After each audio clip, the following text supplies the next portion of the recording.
اور پھر میں یہاں ایک بات اور بھی کر دوں آپ حضرات کی خدمت میں. دعوت اسلامی کا 40 سالہ دور آپ دیکھ لیں. یہ حضرت مفتی صاحب کی وجہ سے مجھے یہ بات یاد آ گئی. 40 سالہ دور دیکھ لیں, اللہ کے فضل سے کوئی میدان ایسا نہیں ہے جو چھوڑا ہو. کوئی میدان. میں ایک مثال دے دیتا ہوں. ضرورت تھی مبلغین کی تو مبلغ دیے, قافلوں کی ضرورت تھی قافلے دیے. ایسے ہی ہے جناب. اس کے بعد جب ضرورت آئی حفاظ کی تو حافظ دیے, ضرورت آئی قاریوں کی تو قاری دے دیے, ضرورت آئی علماء کی تو عالم دے دیے, ضرورت ہے مفتیوں کی تو مفتی دے دیے. یہ میں دعوت اسلامی کی پروگریس آپ کو بتا رہا ہوں, مسئلہ کے لیے کیا کیا خدمات ہیں, صرف اشارہ دے رہا ہوں آپ کو. ضرورت ہے نعت خانوں کی تو نعت خان دے دیے. اور ایک میں دھیرے سے جملہ بولوں تاکہ اگر کسی کے ذہن میں کوئی اعتراض ہو, کہیں وہ بھی خماری ہوتی نا, جو بھی نکل جائے اللہ کر کے نکل جائے. جب وقت آیا تھا امت کو تو غازی ممتاز بھی اسی بندے نے دیا. اس سے زیادہ میں بات نہیں کہنا چاہتا. اور جب پھر باتیں لوگوں نے کی, چونکہ کئی نے منہ بہت ہی کھلے ہیں نا, جب پھر باتیں کی تو غازی تنویر بھی اسی بندے نے.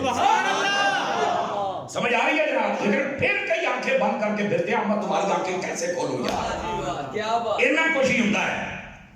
اب یہ ہر جگہ پہ ساتھ گھسیٹنے کی کوشش مت فرمائیں. میں آپ کو ایک مثال دیکھیں, یہ مکان بن رہا ہے نا, یہ مکان ایک بندے کا کام ہے کنگا بنا کے چھت پا کے ٹوڑیا پلستر کر کے تے بندیاں طرح کام کر.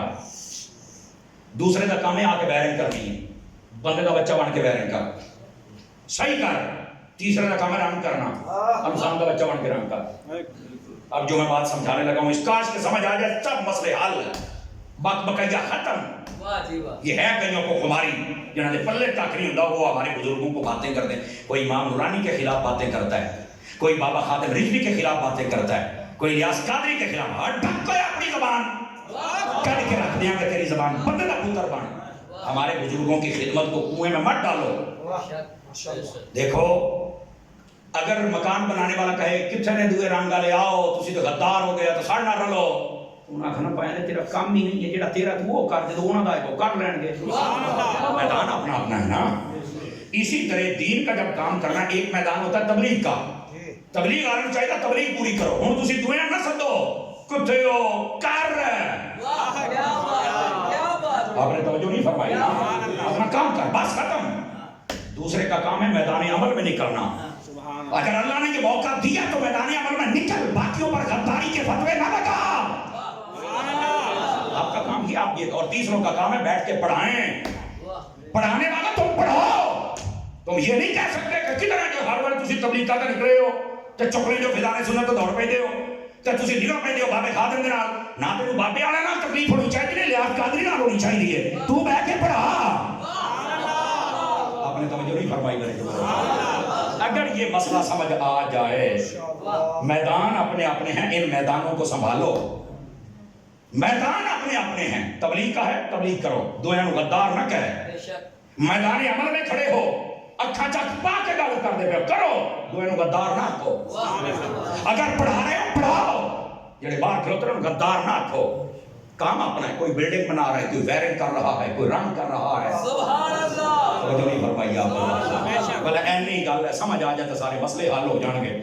لیکن کئی لوگوں کا شوق نہیں اترتا, کریں کیا, آپ بتائیں کیا کریں. مسئلہ سمجھ آ گیا آپ؟ آخری لفظ, آخری بات, اے دیکھو اللہ کا نام منو, اپنے بزرگاں کے خلاف زبانہ نہ کھولیاں کرو. سمجھ آ رہی ہے میری بات کی؟ یہ میں اس لیے بات کہہ رہا ہوں کہ مجھے آج اچھا مجمع اور اچھے علماء نظر آئے, تو میں نے کہا چلو یہ پیغام آگے بھی میرا پہنچے گا اللہ کے فضل سے. اور ہم چاہتے ہیں کہ یہ تلخیاں ختم ہو جائیں, اور اسی صورت میں ہو سکتی ہیں کہ ہم کوئی بات بھی ایسی کریں کہ اگلے بندے کو سمجھ بھی آئے. سمجھ آ رہی ہے میری بات کی؟ تو یہ تلخیاں ختم کریں. اور ہوتی پتہ کی ہیں, تسی بڑیاں سارے نو دیکھ لو, انہاں کوئی مسئلہ نہیں. آ نکے بچے ہی نہیں کروندے. میں کیا جمہوریا بچیا تو ہی نہیں ٹک کون دے آ, ناراض تو نہیں ہوئے آپ حضرات؟ اس بات سے تھوڑا جا مہربانی کرو. کدی کدار نا یہ چوہے نو شوق ہو جاتا اونٹاں دی قیادت کرنے واسطے, تے چوہے نو چاہیے چوہے ہے بندے دا پتر بن, چوہے میں ڈرامے بات. تو یہ وہ ہیں جو ہمارے مسلک کو بربادی کا سامان بنتے ہیں. میں امید کروں گا کہ آپ ان باتوں کو سمجھ چکے ہوں گے, اور اگر آپ کے سامنے زندگی میں کوئی ایسی بات کرے گا تو آپ اسے یوں سمجھائیں گے. لو جی, کہا تھا میں نے آخری بات پوری کر کے اجازت چاہیے. تربیت کرنا ہماری ذمہ داری ہے آپ حضرات کی. نبی پاک علیہ السلام کے سچے غلام بنے. قرآن مجید ناظرہ پڑھیں تب بھی ثواب ہے, توجہ ہے آپ, حفظ کر لیں تب بھی ثواب ہے, اور اس کا معانی مفاہیم مطالب بیان کریں تب بھی ثواب ہے. ناظرہ پڑھنے پر کتنا ہے؟ فرمایا من قرأ من القرآن حرفا فلہ عشر حسنات. فرمایا جو بندہ ایک حرف قرآن سے پڑھے گا اللہ 10 نیکیاں عطا فرما دے گا.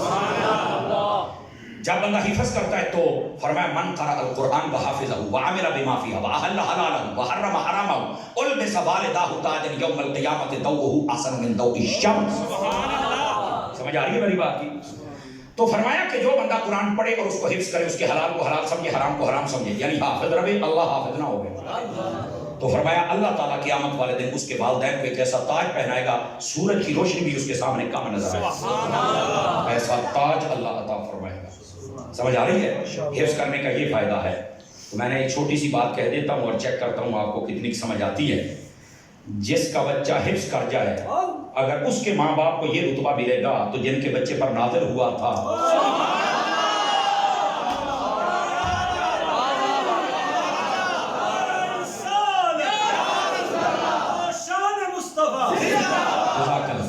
جزاک اللہ. گل سمجھ آ گئی, ساڈا مول پورا ہو گیا ہے. اور تیسرا ہوتا ہے قرآن مجید کے معنی اور مفاہیم کو سمجھنا. مفتی احمد یار خانیوی رحمۃ اللہ علیہ آپ نے لکھا ہے, آپ فرماتے ہیں عالم حافظ سے 70 گنا زیادہ مقام و مرتبے والا ہوتا ہے. جب کیونکہ حافظ کو یہ ہے کہ قرآن یہ ہے, سمجھ آئی, وہ پڑھ رہا ہے الحمدللہ, انہیں نہیں پتا الحمد جو اللہ نے آکھیا کی ہے, اور عالم وہ ہوتا ہے جنہوں پتا ہوتا ہے اللہ نے الحمد جو آکھیا کی ہے. وہ جب سمجھتا ہے تو اس کا زیادہ ثواب اس کو ملتا ہے, پھر آگے سمجھاتا ہے اس کا اللہ زیادہ ثواب عطا کرتا ہے. تو یہ درس قرآن ایک مرتبہ مکمل ہوا, آپ دوبارہ شروع کر دیجئے, ہو جائے گا شروع. اللہ کریم خیر و برکت دے. دعوت اسلامی آپ کی اپنی تنظیم ہے, باقی جتنی سنی تنظیمیں اور تحریکیں ہیں جو بد مذہبیت سے پاک ہیں, یہ یاد رکھ لیجئے, جتنی بھی وہ ساری ہماری ہیں, اور اس کا ایک اپنا اپنا انداز ہے کام کرنے کا. میری دعا ہے سنیوں کی ہر تنظیم کو اللہ چودھری کے چاند جیسے ترقی عطا فرمائے. ہاں جی کرنے استقبال بھیا علماء ہیں. نعرہ تکبیر, نعرہ رسالت, نعرہ رسالت, علماء اہل سنت, علماء اہل سنت. گزاری کرامی ماشاءاللہ تمام علماء جتنے تشریف لائے خوش آمدید, اہلا و سہلا مرحبا, ویلکم ماشاءاللہ. جی آئیں ہم, بسم اللہ الرحمن الرحیم, آپ تشریف لائیں جناب. گرامی قدر حضرات, اگر آپ جاگ رہے ہیں تو اگلی بات کر سکتا ہوں آپ حضرات سے. ہماری محفل کا حسن ایک دم عروج کو پہنچا اللہ کے فضل سے, اتنے علماء تشریف لائے. جو میں بات سمجھا رہا ہوں قرآن مجید برہان رشید, اس میں تدبر کرنے کا علماء نے ایک معنی یہ لکھا ہے کہ جب قرآن مجید کے مفاہیم اور مطالب کو دیکھنا ہے تو اس میں اپنی رائے کا دخل نہیں دینا.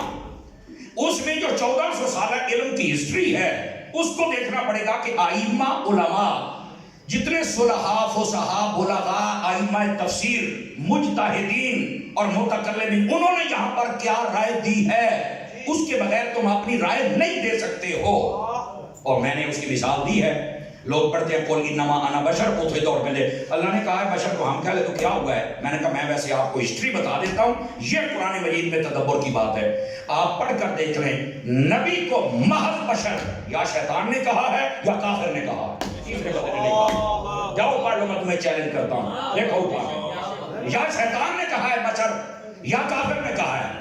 تو اس کا مطلب یہ نہیں ہے کہ ابھی بشر نہیں مانتے تھے, ہم بشریت کے قائل ہیں, بشریت کو نہ مانے تو بندہ کافر ہو جاتا ہے, لیکن ہم محض بشریت کے قائل نہیں. ہم کہتے ہیں بشر ہیں پر آپ جیسا بشر کوئی نہیں, نور ایسے ہیں کہ آپ جیسا نور بھی کوئی نہیں.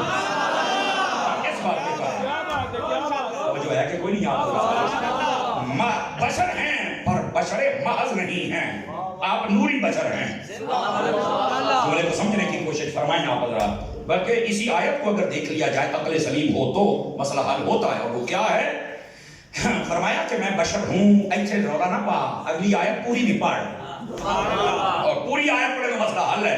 فرمایا یوحا الیہ, میں بشر ہاں پر تواڈے ورگا نہیں, میرے اوتے وحی آندی ہے, تواڈے اوتے نہیں آندی ہے.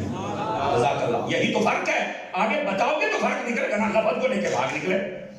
جیسے قرآن مجید برہان رشید کی ایک آیت پڑھی جاتی ہے, عالم الغیب فلا یظہر علی غیبہ احدا, یہ نہ پڑھ کے مولوی ترجمہ کی کرتا ہے, اور اس کا ترجمہ بنتا بھی یہ ہے, وہ کہتا نہیں اللہ عالم الغیب ہے، اللہ کے پاس علم غیب ہے، اللہ کہتا میں کسی کو نہیں دیتا. میں کہا بالکل ٹھیک ہے، کہ تسی کدا کہ جو نبی نو علم غیب ہے. میں کہا بلے او شیرا دل کرتا جُتی ہوگی 20 نمبر دی تے پانا میں تینوں لمے ہاتھ مارن والا میں ہوں تو 100 تے جا کے پھر بھول جاواں کہ شروع ایک تو کراں. بولو تو صحیح نہ یار ہے، وہ نے تماشا بنایا ہوا ہے یار. حالانکہ اس کی حقیقت اور ہسٹری کو آپ دیکھیں نا، یہ آیت مکمل پڑھتے ہی نہیں ہیں، صرف ادھی پڑھی خارجی والا طریقہ نویں ڈرامہ بنایا تو ٹر گئے.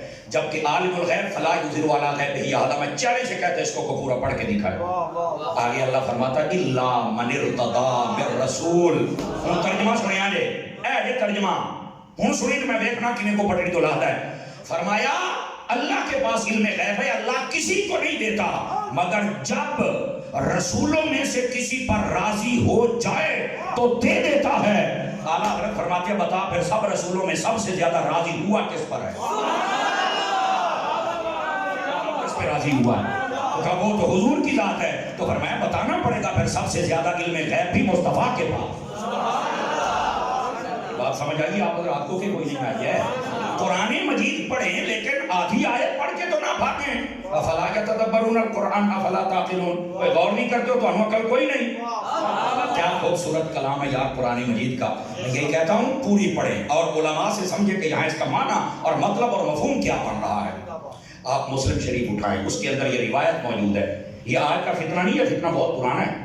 ہاں حضرت صحابی کا نام ہے یزید الفقیر رضی اللہ عنہ، یہ صحابی رسول ہے. یہ ایک مرتبہ ہے مدینہ شریف میں. توجہ ہے بھی سارے بھائی نہیں، مسلم شریف ہے، گپ نہیں ہے بابا، غور کر. آپ آئے مسجد نبی شریف میں، نبی پاک علیہ السلام پردہ فرما چکے تھے. یہ بات کی بات، حضرت جابر بن عبداللہ انصاری رضی اللہ عنہ آپ درس قرآن دے رہے ہیں، مسجد میں بیٹھ کر لوگوں کو قرآن سمجھا رہے ہیں، تفسیر سکھا رہے ہیں، معانی مطالب اور مفاہیم وہ سمجھا رہے ہیں. توجہ میری طرف کیجئے بھائی سارے حضرات. آپ نے تفسیر بیان کرتے ہوئے نبی پاک صلی اللہ علیہ وسلم کے مقام و مرتبہ کو یوں واضح فرمایا قیامت والے دن آقا کریم علیہ السلام کی شفاعت سے 70,000 بندے بغیر حساب و کتاب کے جنت میں داخل ہو جائیں. اب اتنا مجمع بیٹھا تھا، میں ایک بات کر رہا ہوں، ہر بندہ اس بات سے اتفاق کرے ضروری تو نہیں نا. اب اس میں وہ یزید الفقیر بیٹھے کہہ رہے میں ایک اپنے شہر سے آیا، جب میں نے بات سنی تو میں اٹھ کے کھڑا ہو گیا. اٹھ کے کھڑے ہو گئے، کہنے لگے حضرت آپ یہ غلط بیان کر. حالانکہ اسے آپ ہی تھے، ان کو یہ کہنے نہیں چاہیے تھا، لیکن چونکہ انہیں نہیں پتا تھا اس وقت. اب آپ ہی پریشان بھی تو رضی اللہ بھی کہ جناب سنو تو صحیح نا.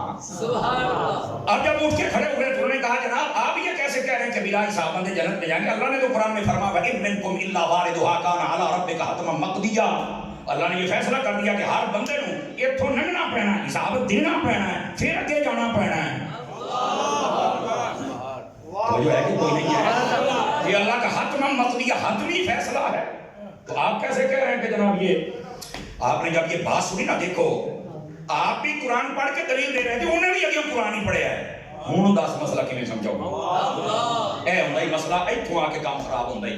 جیسے مولا علی نے فرمایا تھا نا اس خارجی کے بارے میں، کلمۃ الحق ارید بہا الباطل. آپ نے فرمایا ہاں قرآن صحیح پڑھتا پیا، مطلب غلط کڈی جاتا ہے.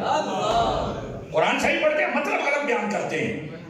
اب ہوا کیا؟ اب دیکھو صحابی رسول جابر بن عبداللہ انصاری ہے، کوئی عام شخصیت نہیں ہے. سمجھ آ رہی ہے؟ یہ ہوئی جابر بن عبداللہ انصاری ہیں. بیمار ہو گئے، نبی پاک علیہ السلام تشریف لے گئے، وضو کر کے پانی چھڑکیا کہ دوبارہ من کو نہیں چڑھیا. یہ وہی جابر بن عبداللہ انصاری ہے جن کے والد جب فوت ہو گئے تو یہ رو رہے تھے. فرمایا رو نہ. انہوں نے کہا ابا فوت ہو گئے تو کیوں نہ روئیے. جملہ سنیے، فرمایا ہر شہید جب اللہ کی بارگاہ میں جاتا ہے اللہ پردے میں کلام کرتا ہے، تیرے باپ سے پردہ ہٹا کے کلام فرمایا. یہ وہ جابر بن عبداللہ انصاری.